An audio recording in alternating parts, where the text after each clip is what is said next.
Hello students, welcome to Sannihit Guru fundamental. मैं हूं निकी पंडित and आज की क्लास में हम करने जा रहे हैं the amazing world of solute, solvent and solution की वर्कशीट। सो इससे पहले कि जितने भी हमारे चैप्टर्स हैं उन सारे चैप्टर्स की हम वर्कशीट कंप्लीट कर चुके हैं, जिनमें ऑलमोस्ट 14 to 15 क्वेश्चंस हमारे रहे हैं एंड आज की क्लास में भी हमारे पास 14 क्वेश्चंस प्रेजेंट है। ठीक है, एंड इसके अलावा हमने क्या क्या चीजें इस चैप्टर से रिलेटेड कर ली है वो मैं आपको पहले बता देती हूं।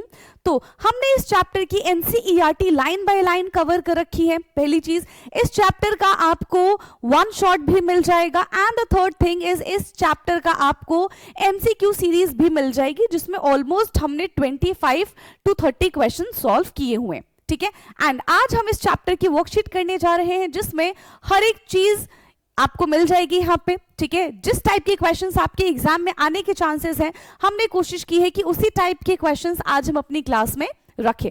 ओके, सो आई होप कि ऑडियो एंड वीडियो एकदम प्रॉपर होगा। Let's start today's class. चलो, सो सबसे पहले हम बात करते हैं क्वेश्चन नंबर 1 के बारे में। So what is the relationship between dilute solution and concentrated solution? Dilute solution और कॉन्सेंट्रेटेड सॉल्यूशन के बीच में क्या रिलेशन है? हाँ, देखो, डाइल्यूट का मतलब होता है जहां पे अमाउंट ऑफ सॉल्यूट कम हो और सॉल्वेंट की क्वांटिटी ज्यादा हो, दैट इज कॉल्ड डाइल्यूट। और कॉन्सेंट्रेटेड में इसका जस्ट उल्टा होता है। ठीक है, चलिए, सो ऑप्शन ए है हमारा यहाँ पे, a dilute solution has more solvent relative to solute than the concentrated solution. A dilute has a more solute, अभी मैंने आपको बता दिया dilute और concentrated क्या होता है। So a dilute solution has a more solute relative to solvent that a concentrated solution. A dilute solution and the concentrated solution have the same amount of solute. A dilute solution is always saturated. तो dilute क्या होता है? जिसमें क्या चीजें present होती हैं? Dilute में ज्यादा सॉल्वेंट प्रेजेंट होता है और कॉन्सेंट्रेटेड में ज्यादा सॉल्यूट प्रेजेंट होता है। ठीक है, so which option is correct for this question? Yes, अब तो देखो इतना बता दिया, अब तो आंसर बताना पड़ेगा। Yes, which option is correct? So a dilute solution has more solvent relative to the solute than the concentrated solution. यानी कि क्वेश्चन नंबर 1 का ऑप्शन ए हमारा यहाँ पे एकदम करेक्ट हो जाएगा। Now, next question है question number 2। An object of density 0.8 gram per centimetre cube, एक ऑब्जेक्ट है जिसकी डेंसिटी हमको दी गई है, is placed in a liquid, पानी के अंदर रख दिया और पानी की डेंसिटी 1.2 ग्राम पर सेंटीमीटर क्यूब है। What happen? तो वो जो ऑब्जेक्ट है वो क्या हो जाएगा? वो सिंक कर जाएगा, फ्लोट हो जाएगा। फ्लोट पार्शियली यानी कि आधा अधूरा फ्लोट होगा, या कंप्लीटली फ्लोट करने लग जाएगा, या फिर वो पानी के अंदर जाके डिसॉल्व हो जाएगा। क्या हो जाएगा इसका आंसर? जल्दी बताओ। देखो, यहां पे डेंसिटी ऑब्जेक्ट की कितनी दे रखी है? 0.8 ग्राम पर सेंटीमीटर क्यूब है एंड लिक्विड की यहां पे डेंसिटी कितनी दे रखी है? That is 1.2। तो इस केस में क्या हो जाएगा? ऑब्जेक्ट ज्यादा डेंस तो है नहीं, लेकिन इतना भी लाइट नहीं है कि कंप्लीटली फ्लोट करने लग जाए। हाँ, कंप्लीटली फ्लोट करेगा कि नहीं करेगा ये, लेकिन पार्शियली फ्लोट जरूर कर देगा। ठीक है, कैसे फ्लोट करेगा बेटा? ये पार्शियली फ्लोट करना ये शुरू हो जाएगा। So it float partially. अगर और लाइट होता तो हो सकता है कि कंप्लीटली इस पे फ्लोट करने लग जाए। Okay, now the third question is what is the relationship between 1 centimeter cube and 1 ml? अच्छा जी, 1 centimeter cube और 1 ml में क्या डिफरेंस है? मतलब क्या रिलेशन है, नॉट डिफरेंस, क्या रिलेशन है? सो 1 centimeter cube is equal to 1 ml। आपको कन्वर्जन आना चाहिए। ठीक है, 1 centimeter cube is equal to 10 ml? No. 1 centimeter cube is equal to 0.1 ml? No. 1 centimeter cube is equal to 1 ml? Yes. So option C हमारा correct हो जाएगा and this is the relation between centimetre cube and millilitre. ठीक है, 1 centimetre cube is equal to 1 millilitre, 1 ml। Okay, now the next question is question number 4। a solution in which more solute can be dissolved at a given temperature is called। एक ऐसा solution जिसमें हम और solute add कर सकते हैं बिना temperature को बढ़ाए, फिक्स टेम्परेचर पे। So when more solute can add on a given solution, तो उसको हम किस टाइप का सोल्यूशन बोलते हैं? सोचो, किस टाइप का सोल्यूशन हो जाएगा वो? Saturated solution, unsaturated, uniform and non-uniform. When more and more solute can dissolve in a given amount of solution at a specific temperature, that type of solution is called unsaturated solution. ठीक है, उस type के solution को हम क्या कहते हैं बेटा? उस टाइप के सॉल्यूशन को हम अनसैचुरेटेड सॉल्यूशन कहते हैं. And when no more solute can dissolve in a given solution at a specific temperature, that is called saturated solution. ठीक, चलो आगे बढ़ जाएं. Now the next question is, अब यहाँ पे हमारा assertion reason का question है. ठीक है, 1 cubic meter is the volume of a cube whereas each side is 1 meter length. 1 metre cube जो है ये वॉल्यूम के बारे में बता रहा है. किसके वॉल्यूम के बारे में बता रहा है? क्यूब के वॉल्यूम के बारे में बता रहा है. ठीक है, हाँ हो सकता है क्यूब के वॉल्यूम होगा, ऑफ कोर्स होगा, है ना. और साइड के बारे में क्या बात कर रहे हैं कि where each side is 1 metre length, हर एक साइड जो है वो 1 मीटर लेंथ की है. हाँ हो सकता है, करेक्ट है. तो यहां पे हमारे पास असर्शन भी करेक्ट है, रीजन भी करेक्ट है. लेकिन क्या असर्शन करेक्ट है? हाँ असर्शन ऑफ कोर्स करेक्ट है. क्या बात कर रहे हैं मैम? अच्छा ये क्वेश्चन पूछना नहीं था मुझे ये पूछना था कि क्या रीजन करेक्ट एक्सप्लेनेशन है गिवन असर्शन का.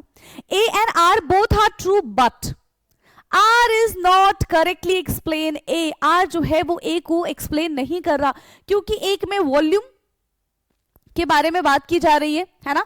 दूसरा क्या है? The volume of the smaller object is express in cubic decimetre. हाँ ये भी करेक्ट है एंड ये भी करेक्ट है. दोनों के दोनों यहां पे करेक्ट है. ठीक है, दोनों के दोनों यहां पे करेक्ट है but not the correct explanation. ठीक है, एक में हम वॉल्यूम और लेंथ के बारे में बात कर रहे हैं, दूसरे में हम किसके बारे में बात कर रहे हैं कि volume of smaller object express in centimetre, नहीं क्यूबिक डेसीमीटर और क्यूबिक. एक में हम यूनिट के बारे में बात कर रहे हैं. तो दोनों के दोनों ट्रू है but not the correct explanation. So A and R are true but R is not correct explanation. R is not correct explanation. Okay, now next question है हमारा question number 6. assertion है a mixture of sand and water is a solution.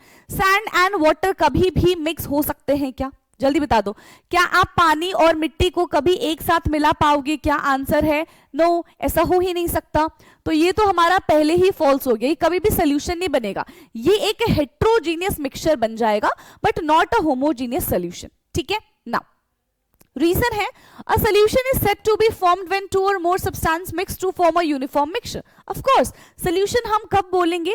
जब 2 या फिर 2 से ज्यादा substance आपस में मिक्स होते हैं और एक यूनिफॉर्म मिक्सचर का फॉर्मेशन करते हैं, इसी को हम सॉल्यूशन कहते हैं. So this is true.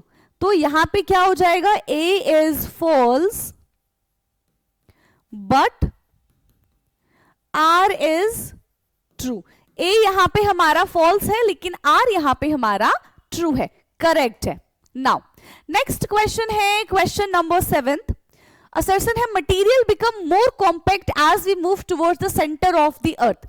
ठीक है, materials become more compact as we move towards the centre of the earth and the reason is the decreasing pressure and the temperature inside the earth causes the particles of matter to more closer together. Okay, तो यहां पे देखो हमसे question क्या पूछ रहे हैं.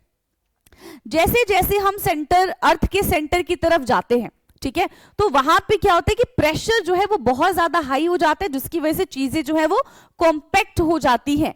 तो ये एकदम करेक्ट है. ठीक है, ये बात यहां पे एकदम ट्रू है. लेकिन रीजन के बारे में बात की तो डिक्रीजिंग प्रेशर नहीं भाई, इंक्रीजिंग प्रेशर है. इसका रीजन बताया ना क्यों होगा प्रेशर. ये चीजें जो है मटेरियल जो है वो कॉम्पैक्ट क्यों हो जाएंगी? क्योंकि प्रेशर इंक्रीज होगा. लेकिन रीजन में कह रहे हैं कि प्रेशर डिक्रीज हो जाएगा, तो ये तो फॉल्स है. यहां पे क्या हो जाएगा? A is true but R is false. ठीक है, A is true but R is false. Okay, A is true but R is false. A यहां पे ट्रू हो जाएगा लेकिन आर यहां पे हमारा फॉल्स हो जाएगा. नाउ नेक्स्ट क्वेश्चन है. ओके, इसके बाद ये हमारा है फिल इन द ब्लैंक्स, जो कि आपकी एनसीईआरटी से क्वेश्चंस लिए गए हैं. अब आपको पता है एनसीईआरटी कितनी ज्यादा इंपॉर्टेंट है ना। तो एक भी एनसीईआरटी का क्वेश्चन आपसे छूटना नहीं चाहिए, ठीक है। The volume of solid can be measured by the method of displacement where the solid is dash in water and the dash in water level is measured. Yes, solid is immersed in water, solid जो है वो water के अंदर क्या हो जाता है, immersed हो जाता है, डूब जाता है, ठीक है।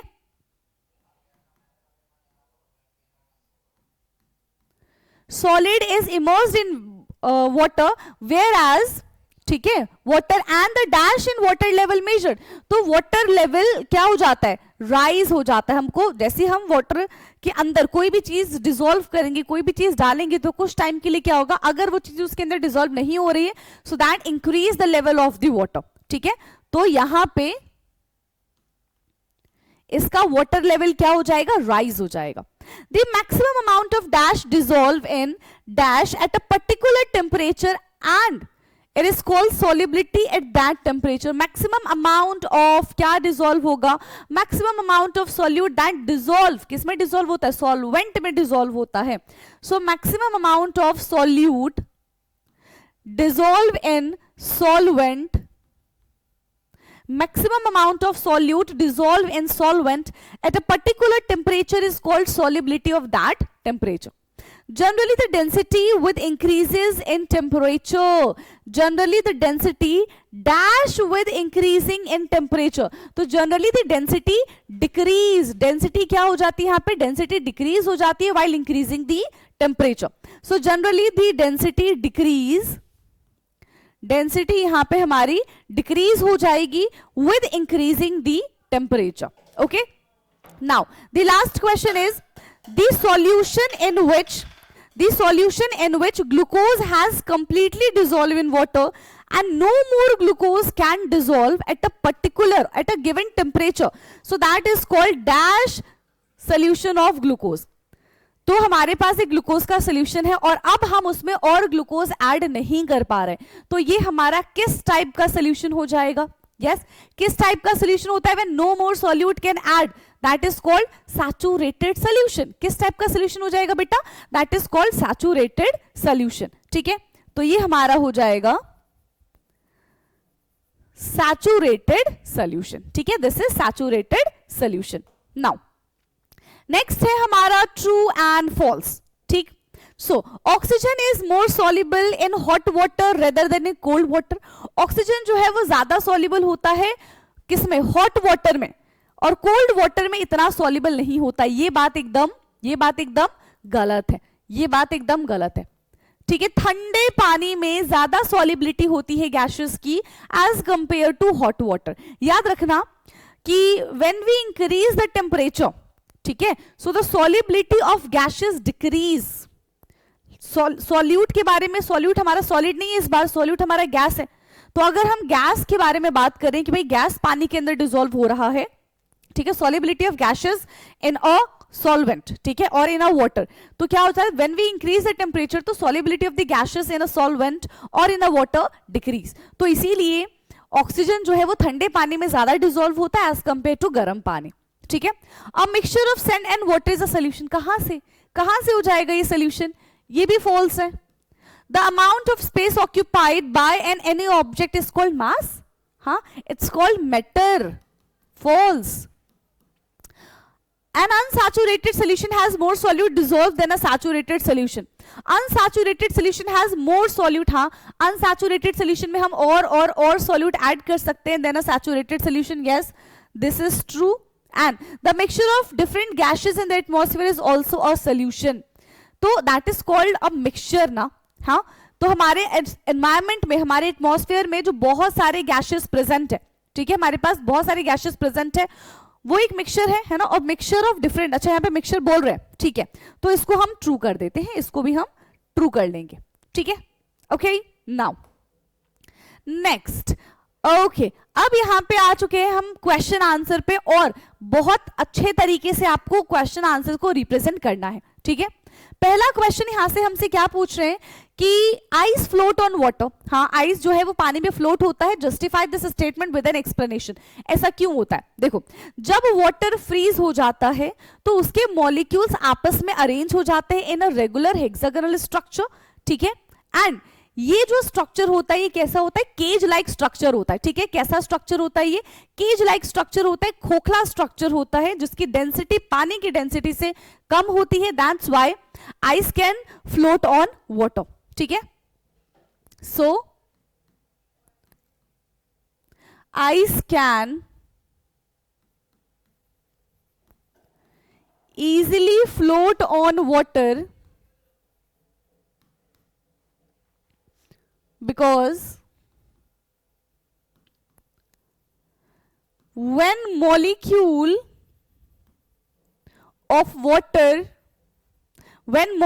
of water combine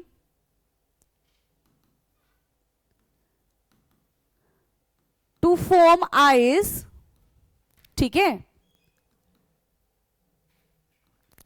they form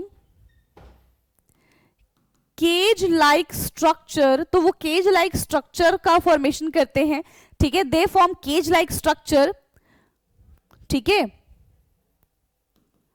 which have many small pores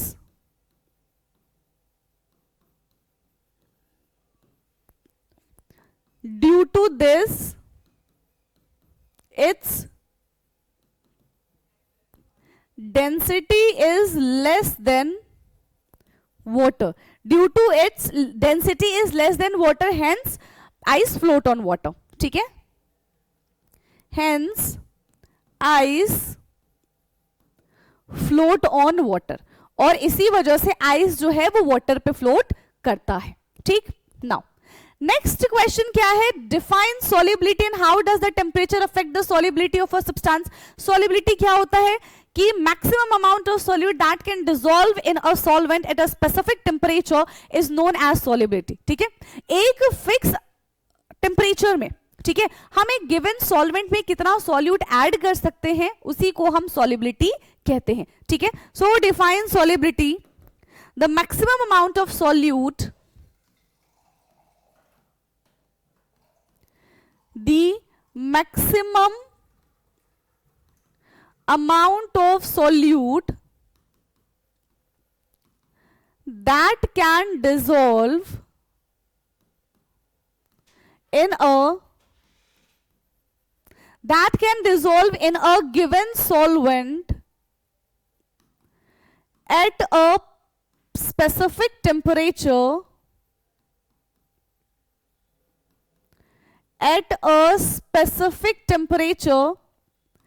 is known as solubility. इसी को हम क्या कहते हैं, इसी को हम सॉल्युबिलिटी कहते हैं। एंड नाउ ये सॉल्युबिलिटी टेम्परेचर पे कैसे अफेक्ट करती है, तो यहाँ पे दो चीजें हैं। सबसे पहले हम बात करते हैं, ठीक है, सबसे पहले क्या बात हम करेंगे, yes, dissolution of solute in solvent, ठीक है। dissolution of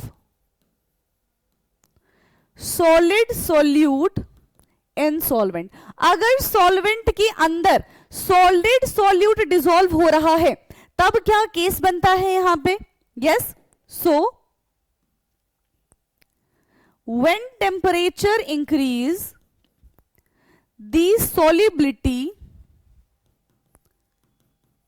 of solid solute, when temperature increase the solubility of solid, यानी कि solubility of solute increase in solvent। लेकिन अगर हम डिसोल्यूशन ऑफ गैस सॉल्यूट के बारे में बात करें, ठीक है, dissolution of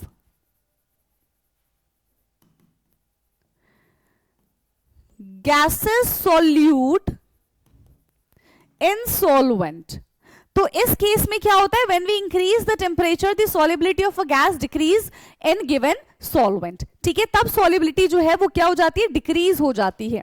so when temperature increase the solubility of gaseous solute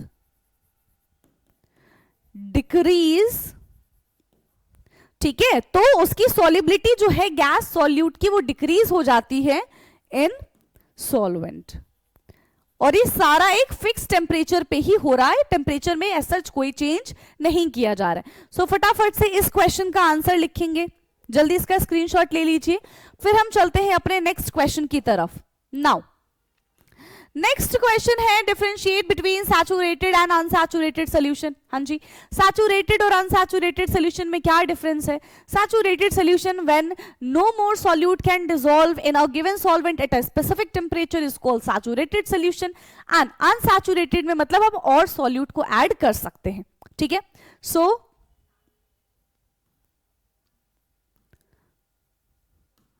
unsaturated solution and next है हमारा saturated solution, unsaturated solution and saturated solution. तो सबसे पहले बात करते हैं हम अनसैचुरेटेड सॉल्यूशन के बारे में। So when more and more solute can dissolve, when more and more solute can dissolve in a solvent at specific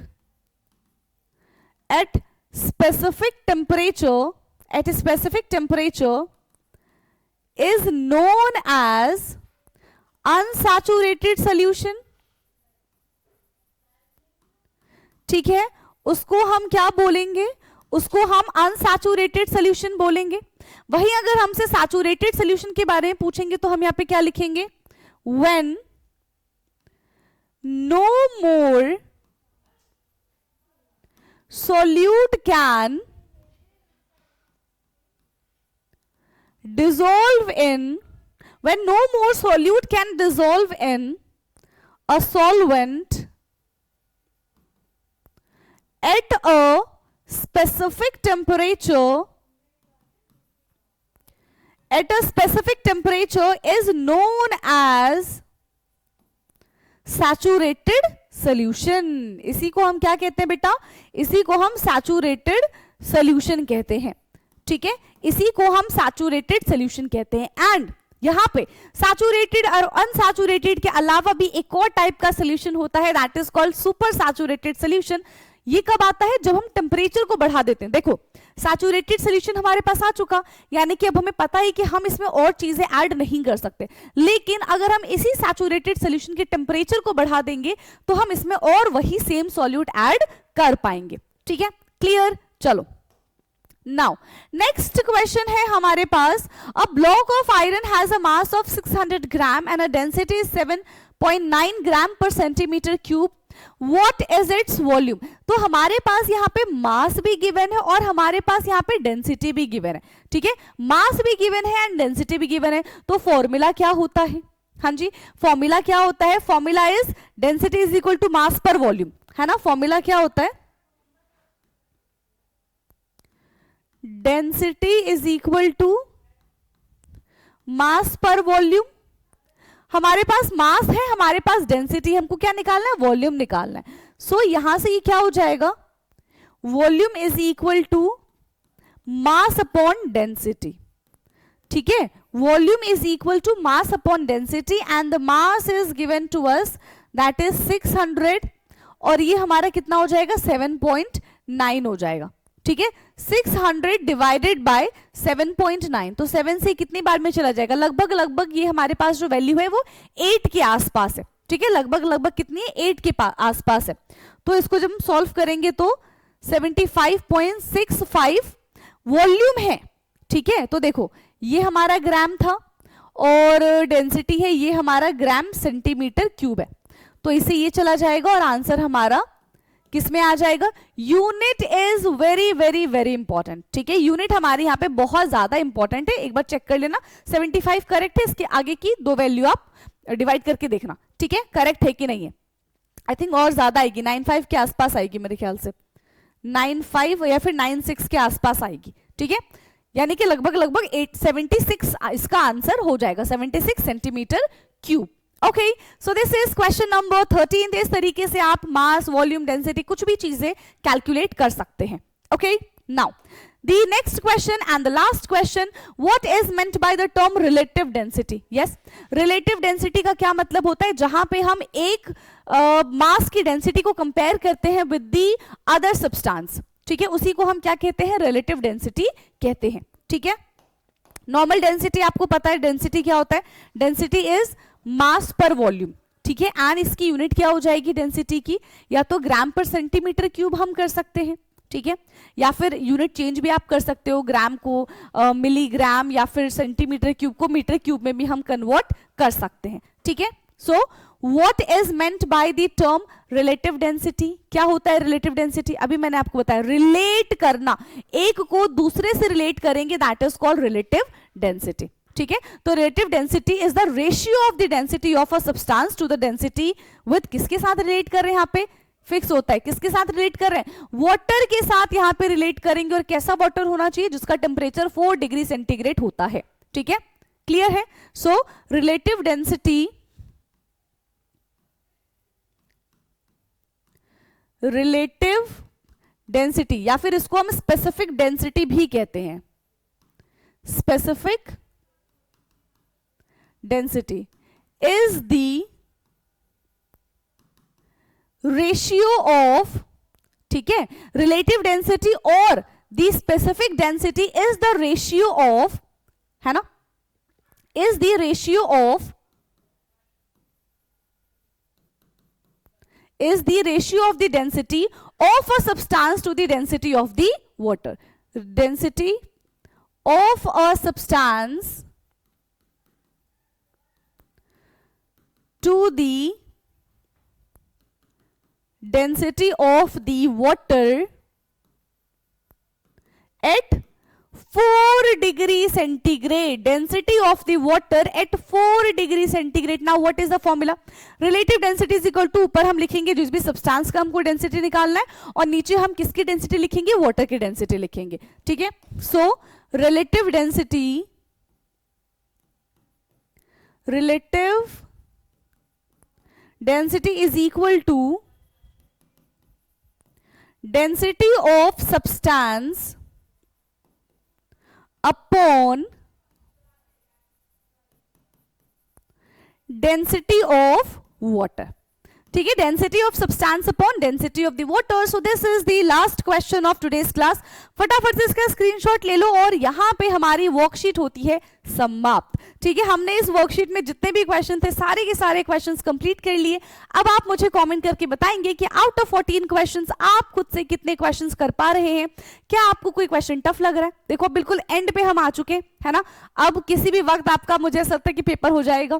ठीक है, तो अब आप मुझे बताओगे कि भाई आपके पेपर कहीं हो तो नहीं गए, हाँ, या फिर अब होने वाले हैं, ये भी मुझे बता देना। ठीक है, चलो तो अब हमारी मुलाकात होगी अपने नेक्स्ट लेक्चर में, नेक्स्ट वर्कशीट में। तब तक के लिए पढ़ते रहिए। Thank you so much.